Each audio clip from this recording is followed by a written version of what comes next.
He hadn't planned to beg. But when Julian saw his ex-wife smirk across the marble lobby, something inside him cracked wide open, and the words tumbled out before pride could stop them. "Please, just for 5 minutes, act like we're lovers." Julian's hands were shaking as he stood in the towering lobby of Crestmont Bank, and he hated himself for it. The marble floors gleamed like mirrors, reflecting a version of him he barely recognized anymore.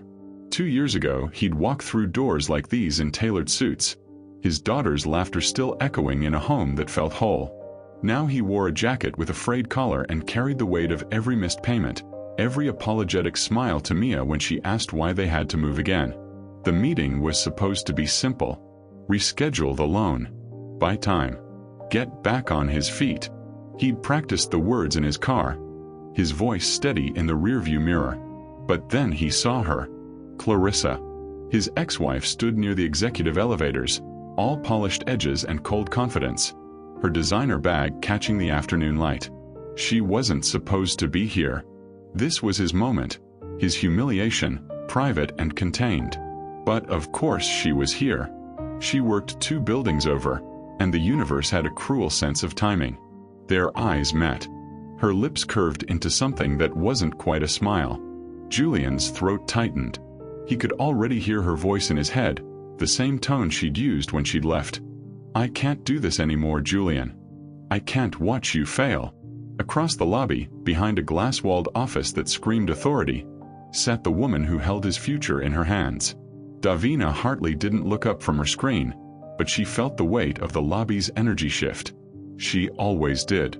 20 years of clawing her way from teller to CEO had given her a sixth sense for desperation, and it radiated off the man standing near the information desk like heat from asphalt. She finished her email with swift precision, then allowed herself a glance. He was younger than most of her troubled loan cases, maybe late 30s, with a kind of face that must have been handsome before exhaustion carved lines around his eyes. His daughter's photo was visible in his wallet as he fumbled with paperwork, a small girl with wild curls and a gap-toothed grin. Davina felt something stir beneath her carefully constructed armor. She pushed it down. She'd built Crestmont's reputation on tough decisions. Compassion was expensive, and the market didn't reward softness. Her own ex-husband had told her that the day he left, "You're brilliant, Davina, but you're cold. I can't love a woman who's forgotten how to feel." She hadn't forgotten. She'd just learned that feeling cost too much. Her assistant's voice crackled through the intercom. "Ms. Hartley, your 3 o'clock is here. Julian Reeves, the Maple Street Loan Extension." Davina straightened her blazer and stood.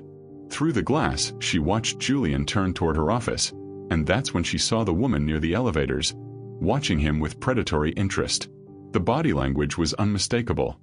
This was someone who knew him, someone who enjoyed watching him squirm. Davina's jaw tightened. She opened her office door just as Julian reached it, and in that split second, everything changed. Because Julian had turned, seen Clarissa moving closer, seen her phone already rising to capture this moment, this final proof of his failure, and something inside him snapped. Not with anger. With desperation so pure it burned through every last defense. He looked at Davina, this stranger in her glass tower, and saw something in her eyes he hadn't expected. Not pity. Not cold dismissal. Something almost like recognition. "Please," he whispered, and his voice cracked on the word. "I know this is insane. I know I have no right. But that woman over there, she's my ex-wife, and she's about to watch me beg for an extension on a loan I can barely afford. And I just need for 5 minutes, I just need her to think I'm not completely broken." His eyes were wet now, and he didn't care anymore. "Please. Just for 5 minutes. Act like we're lovers." The lobby seemed to hold its breath. Clarissa was 10 feet away, her expression shifting from amusement to curiosity. And Davina, who'd spent 2 decades building walls so high nothing could scale them, felt every brick tremble. Davina didn't think. Thinking was what kept her alone at night in a penthouse that echoed with silence.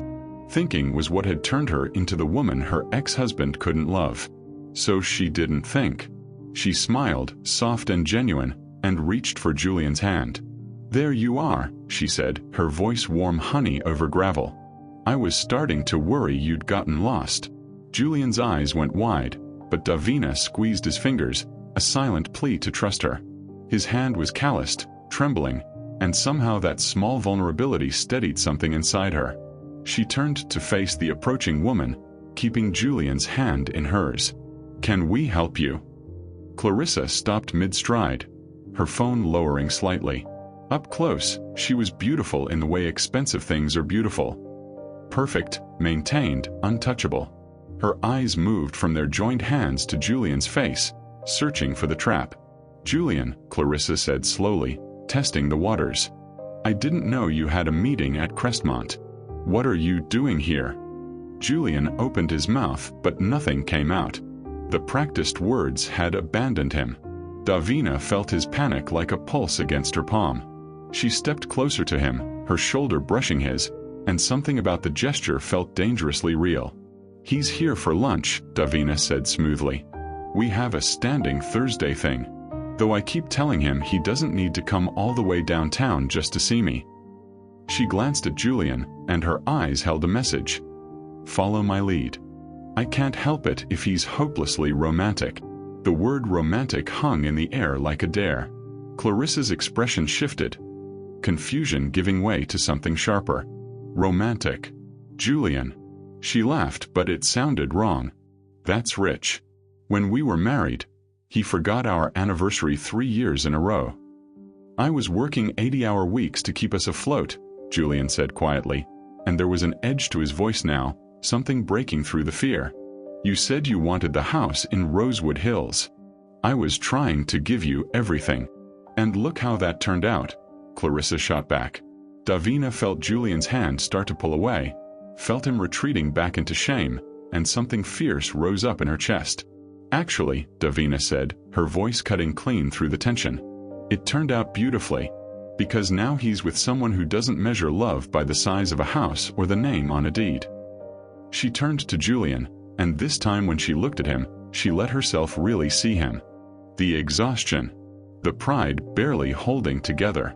The way he was trying so hard not to break in front of the woman who'd already broken him once. "Someone who thinks he's enough exactly as he is," she continued softly. Julian stared at her, and for a moment, Davina forgot they were pretending. His eyes were brown, she realized. Deep brown with flecks of gold. The kind of eyes that had probably once been full of dreams before life taught him to stop dreaming. There was a small scar above his left eyebrow, and she found herself wondering what story it held. "Davina," Julian whispered, and her name in his mouth sounded like a prayer. She didn't remember telling him her name. Clarissa's phone was down completely now, her perfectly manicured fingers tight around its case. This is convenient timing, don't you think? Right when Julian's probably here groveling for money. "I'm the CEO of this bank," Davina said coolly, though her hand was still warm in Julian's. If he needed financial assistance, he'd get it on merit, not favoritism. "But since you're so concerned about his finances, perhaps you'd like to discuss the child support you reduced last month? The support for your daughter." Clarissa's face went white. "How do you?" "He talks about Mia constantly," Davina interrupted, the lie flowing easily now, building a world that felt more real with every word. "About her laugh. About how she counts stars even when they're invisible behind clouds. About how she deserves better than parents who use her as a weapon." Julian made a small sound, something between a gasp and a sob. Because that was exactly what Mia did. She counted invisible stars. She'd done it the night Clarissa left, standing at her bedroom window, whispering numbers into the dark like they could hold their family together. How could this stranger know that? She couldn't. But somehow she'd seen it in him, had looked past the frayed jacket and shaking hands and found the truth underneath. Clarissa stepped back, her armor cracking. "This is insane. Julian, what are you even?" "He's happy," Davina said simply. "That's what I'm doing. Making him happy. I know that's probably a foreign concept to you." The words were sharp, but Davina's thumb was tracing small circles on the back of Julian's hand, gentle and unconscious, and he felt something inside his chest unlock. Clarissa looked between them one last time, her expression caught between disbelief and something that might have been regret. Then she turned, her heels clicking sharp against marble as she walked away. The elevator doors closed behind her. Julian's legs gave out. Davina caught him, her arms stronger than he expected, and guided him into her office. The glass door closed with a soft click, sealing them away from the lobby's curious stares. "I'm sorry," Julian said, his voice breaking. "I'm so sorry, that was insane, I shouldn't have." "Sit," Davina said gently, guiding him to the leather chair across from her desk. "Just breathe." He sat. He breathed. And then he cried. Not loud, not dramatic. Just quiet tears that had been building for 2 years, finally finding their way out in the presence of someone who'd chosen kindness over judgment. Davina knelt in front of him, this powerful woman in her $1,000 suit, on her knees in front of a stranger. "Does she really count invisible stars?" she asked softly. Julian nodded, unable to speak. "Then she has a beautiful heart," Davina said. "Just like her father." When Julian finally looked up, when their eyes met again without pretense or performance, something shifted in the space between them. Something neither of them had words for yet. Something that felt dangerously like the beginning of real. The silence that followed wasn't uncomfortable. Davina rose slowly, moving to the small bar cart in the corner of her office. She poured water into 2 glasses, her movements measured and calm, giving Julian space to gather himself. "I don't usually kneel for my 3 o'clock appointments," she said, a hint of warmth in her voice as she handed him the glass. "You're special." Julian let out a sound between a laugh and a sob. "Special? Right. The guy who just begged a stranger to fake date him in front of his ex-wife. Very special. The guy who loves his daughter enough to swallow his pride," Davina corrected, settling into the chair beside him instead of behind her desk. The gesture wasn't lost on Julian. She was choosing to sit with him, not above him. "That takes more courage than you think." He sipped the water, his hands steadier now. "You didn't have to do that. What you did out there, it was beyond kind. It was necessary," Davina finished. She studied him for a moment, her expression unreadable. "I saw the way she looked at you. Like she was waiting for you to fail so she could feel better about leaving." "She's not wrong though," Julian said quietly. "I did fail. Lost the business. Lost the house. Some days I can barely afford to buy Mia the art supply she loves." "What kind of father?" "The kind who shows up," Davina interrupted firmly. "The kind who's here trying. Do you know how many men I've seen walk away the moment things got hard? Disappear into new lives, new families, leaving their children to wonder what they did wrong." She paused, something flickering across her face. "My father was one of them." Julian looked at her, really looked at her. Behind the immaculate makeup and the designer clothes, he saw the shadow of an old wound. "Is that why you helped me?" he asked softly. Davina was quiet for a long moment. Then she smiled, but it was smaller now, more real. "Maybe. Or maybe I'm tired of pretending I don't feel things." She met his eyes. "Your ex-husband said you were cold?" "He said I forgot how to feel," Davina admitted, surprised at her own honesty. "That I chose the bank over our marriage. And maybe he was right. I spent so long building walls to survive in this industry that I forgot there were people outside them worth letting in." "I don't think you forgot," Julian said gently. "I think you just needed the right reason to remember." The air between them shifted, charged with something fragile and new. Davina's phone buzzed on her desk, but for the first time in years, she ignored it. "Tell me about Mia," she said instead. "Really, tell me. Not the loan application version." Julian's whole face transformed. The exhaustion lifted, replaced by pure light. "She's 7. She wants to be an astronaut and a painter. And she doesn't understand why she has to choose. Last week she painted the solar system on our apartment wall, and I should have been mad because we're renting. But it was so beautiful I just stood there and cried." "That's not in the loan application," Davina said softly. "No. The loan application says I'm a single father, unemployed, requesting an extension on a small business loan for a contracting company that went under during the divorce." His voice was flat, reciting facts. It doesn't say that I'm terrified every single day that I'm not enough for her. That she deserves star charts and art classes and a father who doesn't flinch when she asks if we can go to the movies. What if I told you, Davina said slowly, carefully, that loan applications don't tell me anything important? That I've approved 100 loans based on numbers that looked perfect on paper, and watched half of them fail because the person behind them didn't have heart. She leaned forward. And I've denied loans that made no financial sense, from people who had every reason to fail, except they had something the spreadsheet couldn't measure. What's that? Julian asked. Fight, she said simply. You have fight, Julian.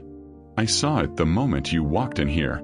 A man who's given up doesn't shake like you were shaking. He doesn't beg. He just walks away. Julian felt something crack open in his chest, something that had been locked tight since the divorce papers were signed. Why are you being so kind to me? He whispered. Davina reached out, hesitated, then took his hand again. This time there was no ex-wife to perform for, no audience to convince. Just two people, sitting in the fading afternoon light of a glass office, holding on to something neither of them could name yet. Because, she said, maybe I'm tired of being the person who measures everything by risk and return. Maybe I want to be the person who takes a chance on someone simply because they deserve one. She smiled, and it reached her eyes this time. And maybe because when you asked me to pretend to be your lover, I realized how long it's been since anyone thought I was capable of love at all. The confession hung between them, vulnerable and raw. I think, Julian said carefully, that anyone who can't see your capacity for love is blind. Davina's breath caught. Outside, the sun was setting over the city, painting the glass buildings in shades of gold and amber. Inside, in the quiet sanctuary of Davina's office, two broken people were discovering that sometimes the masks we wear become the faces we need to grow into. The loan, Julian said suddenly, reality creeping back in. I should probably. Is approved, Davina said. 6-month extension, reduced interest rate. I'll have the paperwork drawn up by Monday. Julian stared at her. You can't just. I'm the CEO, she reminded him with a slight smile. I absolutely can. Besides, I have a good feeling about you, Julian Reeves. Something tells me you're going to land on your feet. And if I don't, if I fail again, then you fail, Davina said simply. But you'll fail knowing someone believed in you. Sometimes that makes all the difference. Julian's eyes were wet again, but this time they were different tears. Grateful. Hopeful. I want to take you to dinner, he said suddenly, the words tumbling out before courage could abandon him. A real dinner. Not pretend. Not fake. I want to hear about the little girl whose father left, and how she became the woman who kneels for strangers in expensive suits. Davina laughed, a real laugh that surprised them both. I make considerably more money than you do. I should take you to dinner. Then we'll split it, Julian said, smiling for the first time since he'd walked into the bank. Mia would say that's fair. She's very big on fair. I'd like to meet her someday, Davina said softly. If you'd let me. The weight of that offer settled between them. Not a business transaction. Not a 5-minute performance. Something real, with risk and possibility and the terrifying potential for actual feeling. I'd like that, Julian said. I'd really like that. Davina stood, and Julian stood with her. For a moment they just looked at each other, two people who'd stumbled into each other's lives at exactly the right moment of mutual breaking. Thursday, Davina asked. For dinner. Thursday, Julian confirmed. She walked him to the door, and before he left, she touched his arm gently. Julian, what you did today, asking for help even when it hurt your pride, that's not weakness. That's the strongest thing a parent can do. He nodded, not trusting his voice. As he walked across the marble lobby, past the spot where he'd almost shattered completely, Julian felt something unfamiliar stirring in his chest. Hope. Behind her glass walls, Davina watched him go, her hand pressed against the window like she could hold this moment just a little longer. Her phone buzzed again. Her assistant, probably. A dozen fires to put out, 100 decisions to make. But for the first time in 20 years, Davina Hartley wasn't thinking about the bank. She was thinking about Thursday. About a man with tired eyes and a daughter who painted planets. About the possibility that maybe, just maybe, she hadn't forgotten how to feel after all. She'd just been waiting for someone worth feeling for. And outside in the parking lot, Julian sat in his car and called Mia. "Baby girl," he said when she answered, her voice bright and perfect. "Daddy has good news. And I need you to help me pick out a shirt for dinner. Something that says, 'I'm not completely hopeless.'" Mia giggled. "Daddy, you're never hopeless. You're my hero." Julian closed his eyes, letting her words wash over him. Maybe he was failing at a lot of things. Maybe his business had crumbled and his marriage had ended and he was barely holding on some days. But he was Mia's hero. And he'd just met a woman who saw past the broken pieces to the man underneath. That felt like enough. That felt like the beginning of something beautiful. So here's my question for you. When was the last time someone surprised you by seeing the best in you when you could only see your worst? Tell me in the comments, because I think we all need to remember we're more than our failures.